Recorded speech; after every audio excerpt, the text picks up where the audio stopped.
Okay, so this month we are talking about what does a good customer look like. Okay, so first question of the webinar: has anyone ever watched Meet the Adibanos? Anyone even heard of Meet the Adibanos? Never heard of. No, I wouldn't have thought you might have done it. No, I haven't heard of either. It's, it's. Let me tell you the story about them, and you'll see why I want to talk about them. So, Meet the Adibanos is a TV series that's been created by a couple of Nigerians who live in London, but were brought up by Nigerian immigrant parents, and it's based off the fact that the parents are very much steeped in Nigerian traditions and the ways of doing things, and the children are very much growing up in the UK and are therefore trying to behave and do things as people do in the UK. And there's therefore a clash of cultures between them. And obviously that creates the amusement and the story that goes with it. Okay. So it started back in 2010 with the first idea and a pilot episode. And that pilot episode got put on YouTube. It got 50,000 views and lots of comments. And the creators thought, this is fantastic. We've got a great story. We've got a great product. We're going to go and sell it to the TV companies in Britain. They went to talk to all the UK broadcasters and they all said no. They got face-to-face meetings with them, but they all said no. They tried to finance a whole season, but UK production companies all said no. They didn't see that the UK was the market for this TV series. They managed to get £70,000 together from various people and produced 7 episodes. And if you ever watch it, you will see why they got 7 episodes out of £70,000. The sets are somewhat limited and a little bit wobbly, right? But they still got it going. The broadcasters still said no. And then they had, I guess, that epiphany when they realized that actually the market for this series was not in the UK. It was in Africa. They started to approach African TV companies and they all started to say yes. And eventually they produced over 50 episodes that were all shown on African TV. They'd stayed in touch with all those executives that they'd met in the UK, and one of them moved to Netflix. And that gave them the opportunity to go and talk to Netflix about it. And in 2019, all 50 episodes were made available on Netflix. And you can now go and watch it anytime you like. It's a great story of how you go about doing something, but how you go about doing it all wrong to begin with. They never sat down and thought, what's our audience? They thought their audience was in the UK. But actually, for the people in the UK, they don't understand the Nigerian side of things. And so that clash is misunderstood. And therefore, it was difficult for a UK audience to get it. Whereas the people in Africa understood the Nigerian culture and they could understand that clash, and therefore it was much more appealing to the companies in Africa. So they had not at any point understood who their best customer was. They spent all their time chasing what they thought would be a great payday from a UK broadcaster who would pay them lots of money, but actually selling it to 50 African countries made them an awful lot more money, because even though they all paid less individually. So it's a great story of really understanding who your great customers are. And when we talk about what does a good customer look like, it's not what do they physically look like? Are they happy, sad, male, female, whatever? It's what are their characteristics that make them likely to buy our product. Okay. And there's a good reason why we should care about that, right? Good customers will generate lots of revenue for us. They'll give us honest feedback and they'll come back for more. So next month, I'm going to be doing some work with a company for the 5th time, right? So I've, pretty much every year I've existed, they've come to me and said, please, can you give us some training? And it's been really good as a result. right? I know that if they're going to want training in the area that I work, they're going to come to me for it to be delivered, and I can do that really easily. Bad customers cost us time, they cost us money, and really we need to avoid them, right? So there's another company that's come to me a few times. They definitely need help. 4 different people from that company have come to me over the years and said, we need help, please can you do something for us? And so I spend my time understanding what it is that they need, talking to them about how we can go about doing it, making a proposal. They go, that's really great, I just need to take it to the CEO. And every time the CEO said no. And sometimes he said, no, I'm just going to fire all the salespeople and hire new ones, which is an interesting way of going about making more sales. But I got to the point where I said, I'm never, ever going to deal with that company again. They're just wasting my time. They're never going to buy because the CEO doesn't value what it is that I do. Interestingly enough, in 2020, when we were all locked down, I went through this cycle with them again. And they assured me that things were different. They assured me that the CEO was on board. And I had no work from anyone else because we were all in lockdown. And so I went through the process all over again. And again, the guy knocked it back. Right. At that point, I would have done anything for anybody. And I was prepared to spend that time because I needed work. So whilst we say they're not a great company in general, your circumstances and their circumstances may change and may result in them becoming a better customer. But the reality is they just cost me more time. They didn't cost me any money, but they did cost me time. Okay. So if we have a spectrum of clients, and we'll talk to them from good to not so good. All right. And our good customers, we want to proactively look for, we want to work with them today. The not so good customers, we might just be prepared to react when they approach us. So they'll come to us and say, can you do some work for us? And yeah, you might be prepared to go and do that then in those circumstances because you understand that they're coming to you. You don't go out and looking for them. You don't go constantly contacting them in order to try and work for them. You've decided that that's not worth spending your time on. There's plenty of other customers to go out and do the work with that you look for today. So you don't ignore them. You might keep in contact with them. You might send them newsletters every so often, but you don't go around actively chasing them. Okay. And it's a bit like, I always think it's like our favorite pub. We know why we like a pub. It's got our favorite beer in, the ambience is good. It might serve food or whatever it is that we like about it. We can take those characteristics and we can go to another one and we can say, oh yeah, this place ticks all the boxes. It matches what we decide is a good pub. And therefore we're going to be happy in it. And then there's others that you go, no, I wouldn't go there again because it doesn't do those things. And we instinctively know how to go about deciding on those things and what our criteria are. We don't even almost think about it. We just almost do it subconsciously. And that's the process that we really want to try and go through as salespeople. We want to try and methodically work out what is it that defines what a good customer is, and then judge all potential customers against those criteria so that we can work with them. One of the very positive aspects of that is that you can then say, well, actually, if this company is going to be a customer of ours, they have to have certain criteria. There may be things that they absolutely must have. And it's a good way then of, qualifying companies immediately. So this is one of my favorite sales stories. And it relates a friend of mine who was bored at home one night and she got a call from a salesperson who was selling conservatories. And she thought, well, this will be a laugh. I'll humor this person for a while. And so the guy spent 15, 20 minutes talking to her all about how great conservatories are.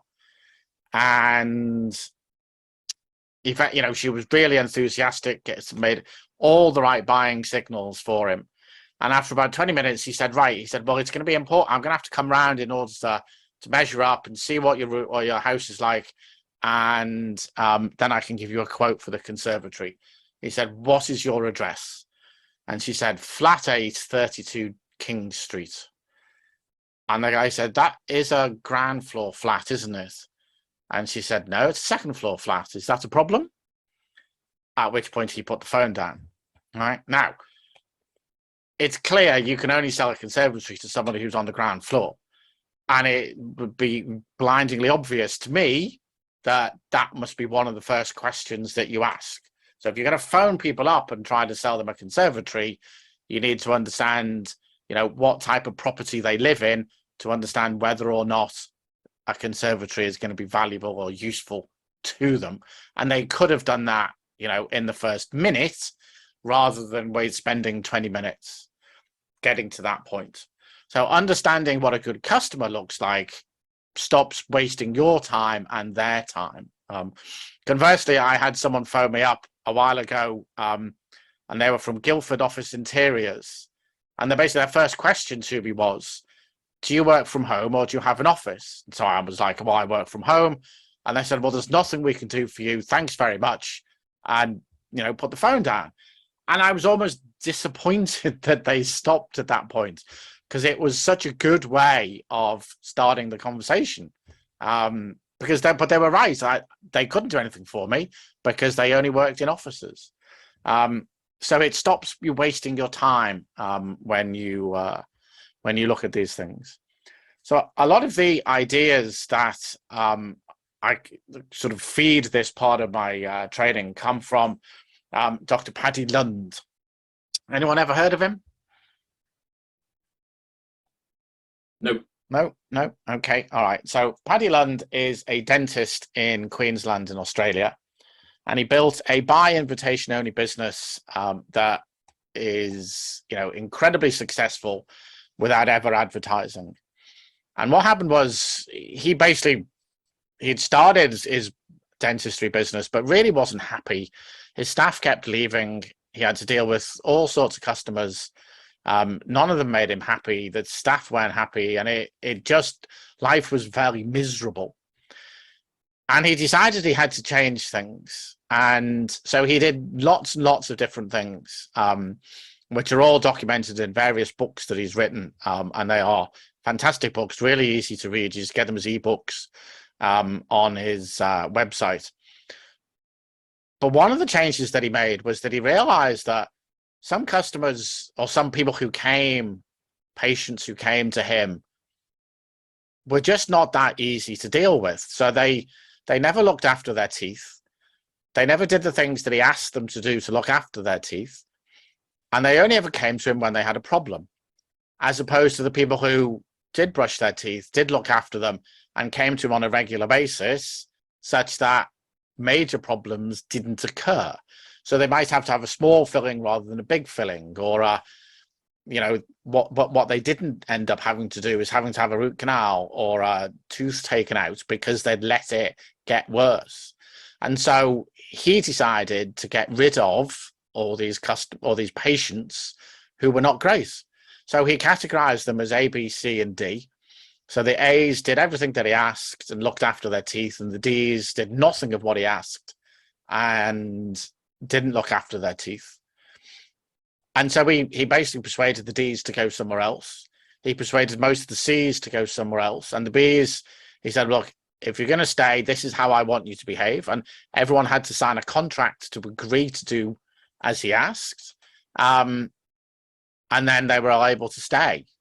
And as a result, he works less but makes more. But he did it by getting rid of customers that did not meet the criteria for what he wanted. And I think it's a great story of how to actually think about what it is that makes sense for you and your customers. So the way that you might go about doing this is that you have to think about the criteria that have an impact on you and what your business is and how you're going to go and decide. And it's going to be very dependent on what it is that you do as a business, what products you create and such like. But some simple criteria that you might use is how big is the company, right?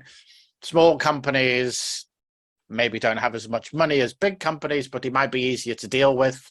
So if you're just getting started, a small company might be great. A big company might be better later on in life or whatever. Where are they located, right? If they're 200 miles away from you, that might be, they're more difficult to service than if they're local to you. Again, it will depend on what it is that you're selling as to whether it's good or not, right? Where are the decision makers, right? Ultimately, the people who sign off on the products, you need to be able to go and see, right? If they're located in a different country, that makes it more difficult for you to do that. So again, you might want to ignore the companies where the decision makers are overseas, right? Do you know those decision makers, right? Obviously, if you know them, it's going to be easier to deal with them than if you don't know them. Even if you don't know who, if you don't have any idea what their names are, it's going to be even more difficult, right? Quite often when I do this exercise with companies, I'll ask them for what criteria they think is important. Do they pay on time? Comes up every time.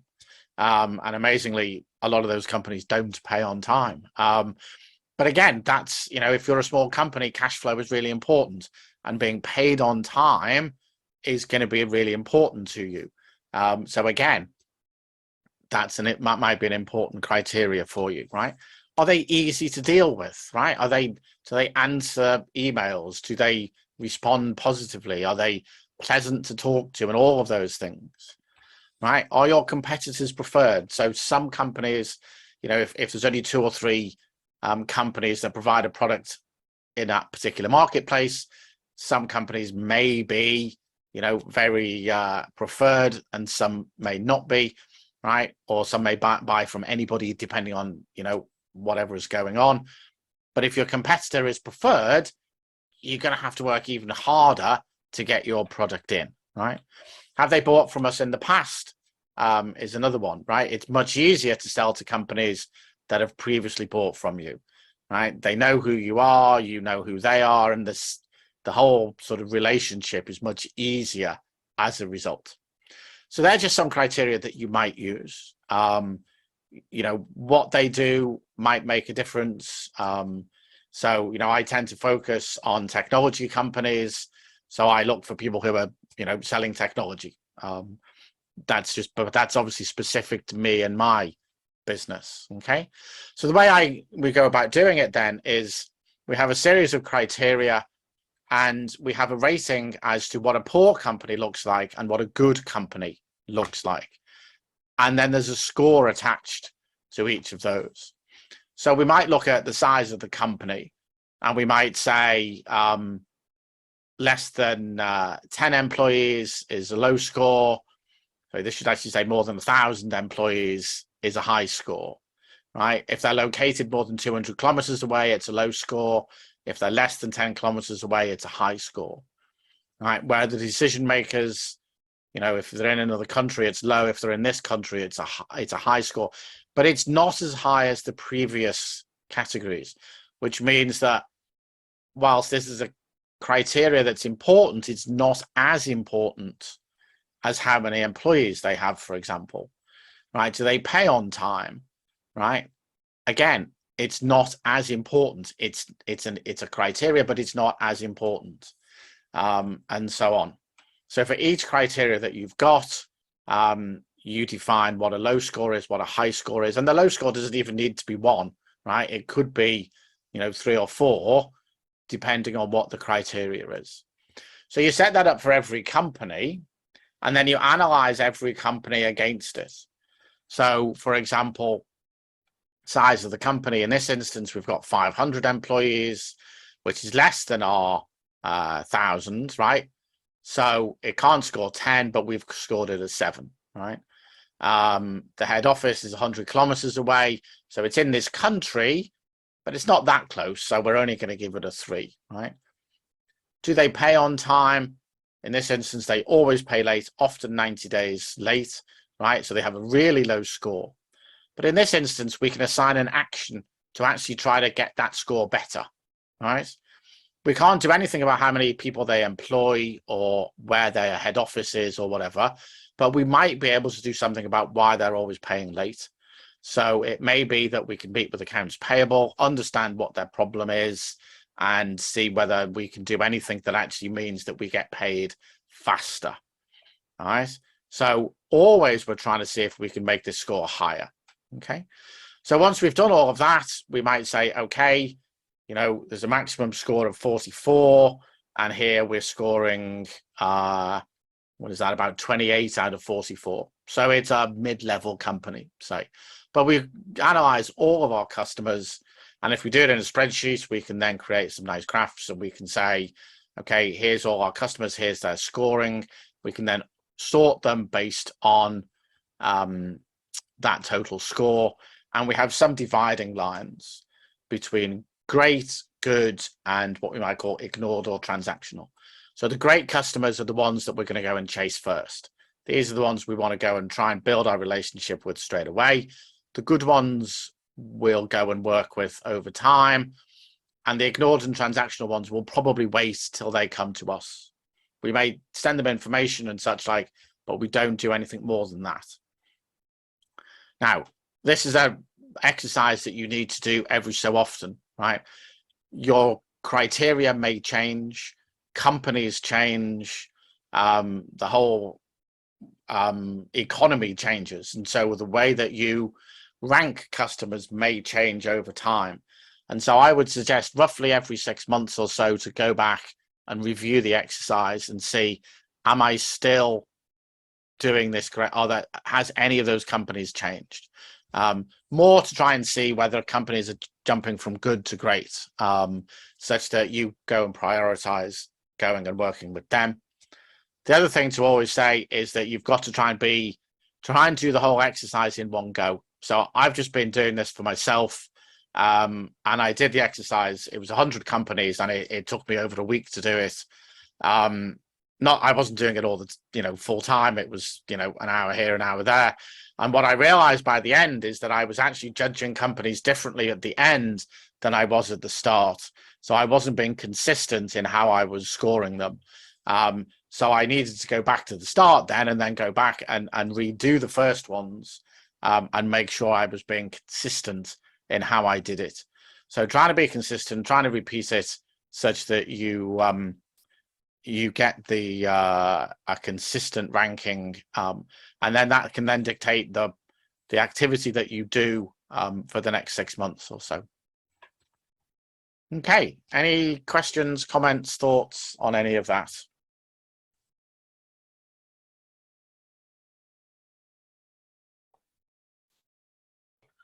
I need to get some more customers to make it worthwhile. Yes, well, that's a reasonable thought, right? So if you've only got a small number of them, right, the exercise is possibly not worth doing. If you think of the UK oil industry, there's about 130 oil companies in the UK. You can't possibly deal with all of them, so you've got to go and say which are the ones that we're going to go and deal with. And so it's a classic thing that I will do with any company that comes to me looking for help. That's one of the things that we do.